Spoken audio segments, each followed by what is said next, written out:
I'm Nicky Miklos, and this is the Smart Business Growth Podcast, where we ditch the busy trap and get real about what it takes to drive sustainable sales, lead with clarity, and build a business that's future fit. Let's dive straight into it. Hello, beautiful human, and welcome to the first episode for 2026. We made it. We are here in the new year, and I want to start this conversation with really calling BS on the best year yet mantra, narrative, story that is being thrown at us at every single angle. Now, a few years ago, I absolutely was on the bandwagon of best year yet, new year, new me. But the problem is it's become too much. It's become more of a spiel than something that's actually meaningful and that will help you get, or help me, help all of us get long-term sustainable success. It kind of reminds me of, there's that show in Australia, probably all over the world, MasterChef. I actually don't really even watch that show. I know a lot of you out there do and love it. But when I see the ads on television, seriously, every single year, they are really pushing best season yet, best season ever. And I'm like, mate, you said that last year, and you said that the year before, and the year before, and the year before. It kind of gives those vibes. It's like it's become a marketing push. It's become something that is just what we say, but what is the actual meaning behind it? What is going to make it our best year yet? Is that even factually accurate, possible, right? And that's what I want to explore a little bit today, because I'm all for optimism. If you know me, you'll know I'm quite an optimistic person, and I think that that's really great. But we also need a healthy dose of realism, because again, this is about long-term sustainable success, not this falling into the trap of New Year's resolutions. So first of all, I think we need to understand, have our eyes wide open and realize that this is actually a huge marketing ploy that is being pushed out at us, whether it's the television shows that we're watching or what we're signing up for, what we're investing in, what we're paying for, what we're looking at, and investing not just money, but time. Like if we think about doom scrolling, we're investing our time when we're on our socials, when we're putting our attention anywhere, we're investing energy around that. So it is about investment of time, money, as well as energy, attention, effort. And let's just pause for a second and be really deliberate about what we're investing in. Because the danger of best year yet or new year, new me is that it turns into something where we put a heck of a lot of pressure on ourselves. It turns into something that's maybe meaningful for others, but is it really meaningful for ourselves? Because the reality is, every year, every month, every day, even every week, we will face adversity and challenge. We will face triumphs and tribulations, some of them on a grander scale throughout the year. Some of them will be micro challenges throughout the day and micro triumphs. But the reality is that we are going to face these things. And I think the danger is that when we start saying best year yet, we forget to overlook that this year will still bring with it challenges and ups as well as downs. And so how can we start a new phase, whether that's you choose for the new calendar year to be that phase? For some people, it might be the new financial year. It might be a new month. It might be a new quarter. Remember, every opportunity, there's always an opportunity to reset. It doesn't have to be when the market tells us to. For some people, this time of year, let's keep going. Let's create consistency as opposed to a big push. And certainly big pushes are needed at different times. But I guess what I want to challenge here is, what is it that you need right now? Do you need this big energy to push through? Great. Awesome. Then go for that. Do you need actually some quiet calibration and to transition quietly, seamlessly, smoothly? Do you need some inward reflection, or do you need to expand outward and connect with more? And so again, when we get caught up in the narrative, the hype, I suppose, then it becomes about something else. And it also can be fraught with expectation and pressure. Now, of course, I'm big on setting intentions, setting goals, and I'm going to share with you what I do and what I work with my clients on instead of getting caught up in the news resolution or the new year, new me hype. Okay. Because we still want clarity of direction. We still want to have an anchor to come back to. But I just wanted to do a sense check to check with you, check in with yourself. Am I getting caught up in this hype? And therefore, is it creating pressure? Is it creating, unrealistic expectations? Now, maybe you need that hype to get you going. Sweet, ride that wave, baby. And if you implement what we talk about today or what I talk about today, then that's going to give you the long term sustainable success. Because interestingly, when I look at actually this is season 4 of Smart Business Growth Podcast. The first 3 seasons I recorded with Ness. And last year, Ness and I recorded a podcast episode that is our number 1 of all time most listened to episode that is called Beep News Resolutions. It's like, how do I pronounce that with the apostrophe? Beep News Resolutions. And here's what to do instead. Now, super interesting to me that that's our most listened to podcast episode, because that tells me that actually what we want is almost to be left off the hook, or we want a different way. And that doesn't surprise me, because statistically, news resolutions don't work. When I did the research last year, 74% of Aussies set news resolutions, yet only 8% will fulfill their news resolution. So 74% are actually setting goals and news resolutions, but only 8% are fulfilling them. And the 12th of January, which is already passed now, is the date that most people break their New Year's resolution. So it's no wonder there is a yearning for a different, better way. And also it's no wonder that we get caught up in this hype. It's just that the hype gets a bit old after a few years.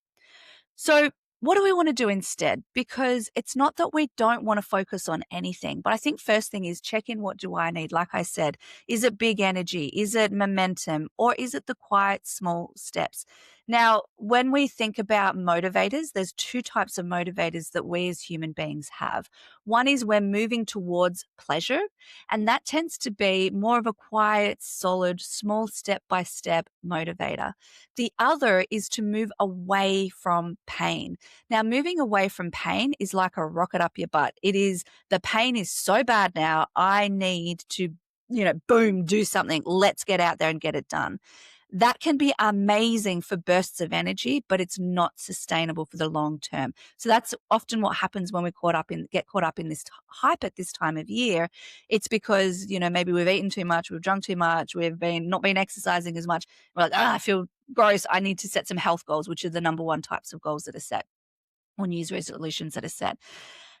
So yeah, great, because it's that initial boost, and then we need to tap into, move towards pleasure for the small, consistent steps to make it last. If we rely on motivation is fickle. It won't work, for the long term. That's reality. Again, Atomic Habits by James Clear is an excellent book to read about setting those small, sustainable habits. So, why do we buy into this hype at this time of year? Because we do want to do things differently. We do want to create change. We do want to be a better version of ourselves. We are sick of these patterns that are repeating and holding us back. We want to create change, maybe in how we work or how we live or how we play. And so the intention behind it is spot on, and let's stay connected to that intention. Because when we can do this in a way that we have anchors and focus, we remove the pressure, we're actually giving ourselves more of a chance to be successful. So a couple of things that I do, and I do with my clients, I break it down into 2 key areas.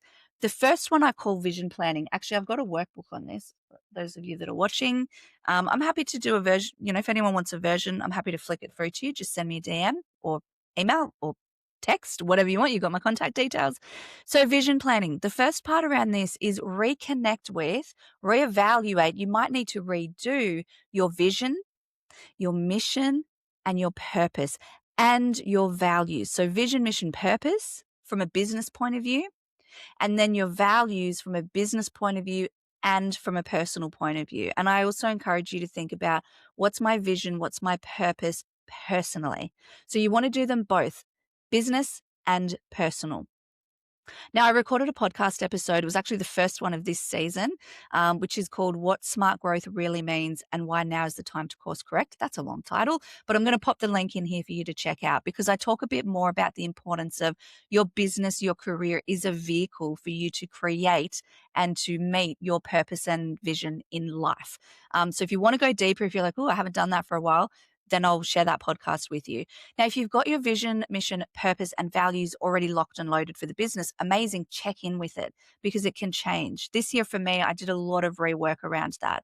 I did some work with a client late last year who's been in business over 20 years, and we reworked her vision. So for the business.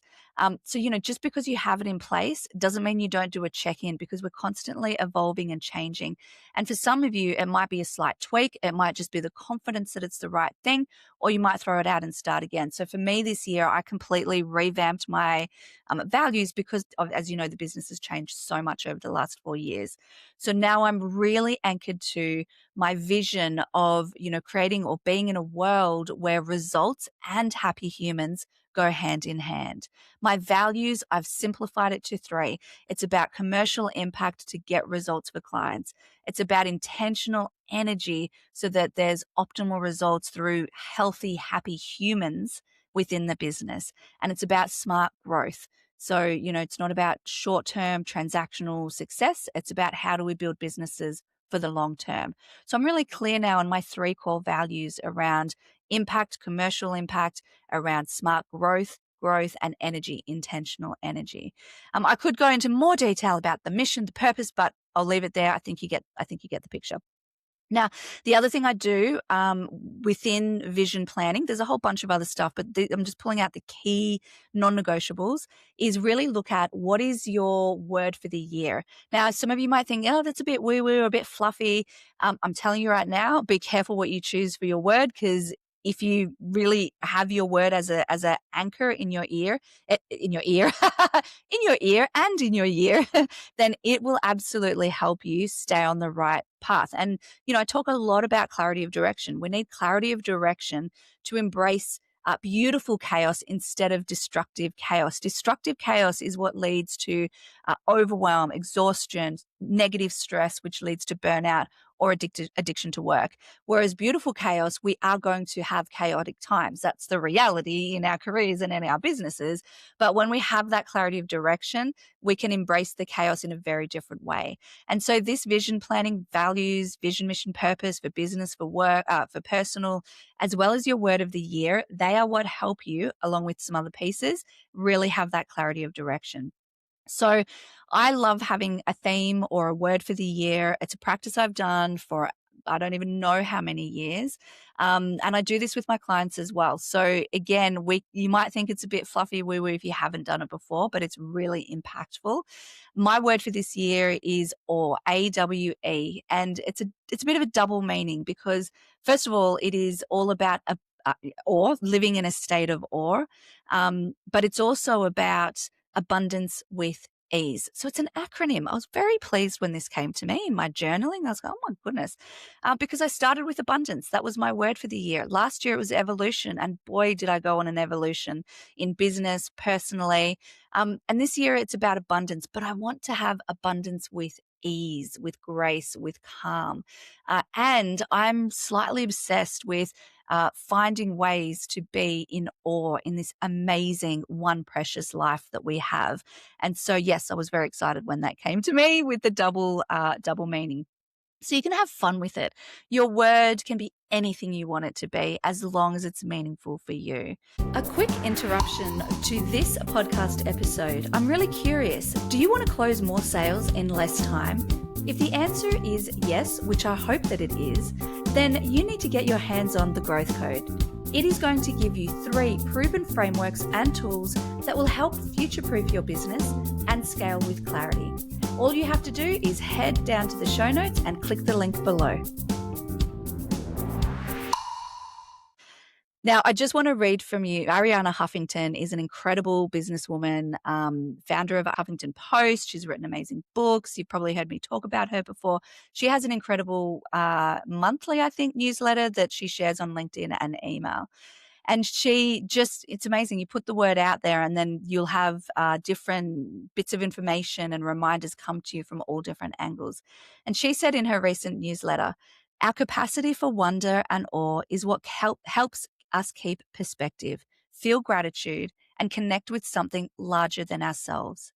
It's like the pilot light for our souls and needs to always stay lit. I love that, like the pilot light for our souls. She goes on to share a quote that our goal should be to live life in radical amazement, get up in the morning and look at the world in a way that takes nothing for granted. Everything is phenomenal. Everything is incredible. Never treat life casually. To be spiritual is to be amazed. What a way to live, right? And again, I go, she didn't know that my word was awe. She didn't know. One of my favorite books is Phosphorescence by Julia Baird, which is all about this living in awe and finding ways to.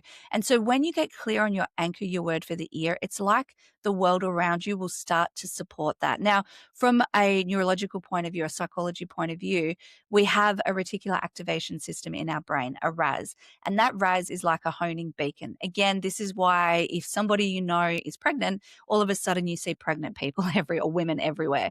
When I share the story in my book about the first time I bought a red Mini Cooper. I was very excited. It was my first Mini Cooper and it was red. And all of a sudden I saw red Mini Coopers everywhere. I'm like, what? I was the first. It's not that there are more pregnant women. It's not that there are more minis on the road or red minis. It's just that our reticular activation system, our RAS, the honing beacon in our brain has gone, oh, that's important to me. I'm going to start showing it to you and presenting it when it's around in your orbit because our brain cannot take in all the information around us. So again, when you get really clear on things like your vision, mission, values, the ideal clients you want to get in, we'll talk about that in a minute, your anchor or abundance with ease, where everything is set up to help us move towards that clarity of direction. So, that's just a really simple example that then in a newsletter, Ariana's talking about awe and amazement. I'm like, what? That's awesome. So really think about what your word could be because it's in these turbulent times, it's in these challenges, it's in the ups and downs of the year that these tools are going to help you. I would be remiss if I also didn't share an excerpt from just a short one from Julia Baird's book, Phosphorescence, which I highly recommend as a great read. I'm going to read it again this year. We must look outwards and upwards at all times, seeking wonder and stalking awe, every day to find the magic that will sustain us and fuel the light within. So, what is that magic that will sustain you and fuel the light within? And again, remember, if you're not resonating with some of these words, nothing has meaning except the meaning we give it. So, every day to find the magic, every day to find the tools, the resources, the sustenance, the energy that will fuel the light within, that will connect with your purpose and help you keep going in the tough times. Now, can you see already by even just focusing on these things that I've mentioned, that all of a sudden we're not getting swept up in a hype? Sure, if we're consciously choosing to do that, to create that momentum, to create that motivation short term to get us going, go for it. But it's this stuff that is the deep connection that will keep you going throughout the year, even when it's the tough, the good, the up, the down, all of that. Now, the second key area, so that's all a part of vision planning. It's stepping into almost a daydreaming, big picture, ideating, what do I want that to look like and how can I bring that to the world? We then want to anchor that with commercial clarity. So for me, this is a big part of the work I do every day in other people's businesses and also my own. I have a smart growth playbook that I do every year. But this also aligns with if you have the book Healthy Hustle, and you can grab a copy if you don't, or any other tool that you have around business planning. So are you clear on your targets? Are you clear on your markers of success? So in our world, business planning is very much around what are my 12-month weeks? What are my 90-day goals and milestones that I want to achieve? So make sure commercial clarity, number one, you're clear on your targets, you're clear on what your markers of success are for the year and for the first quarter.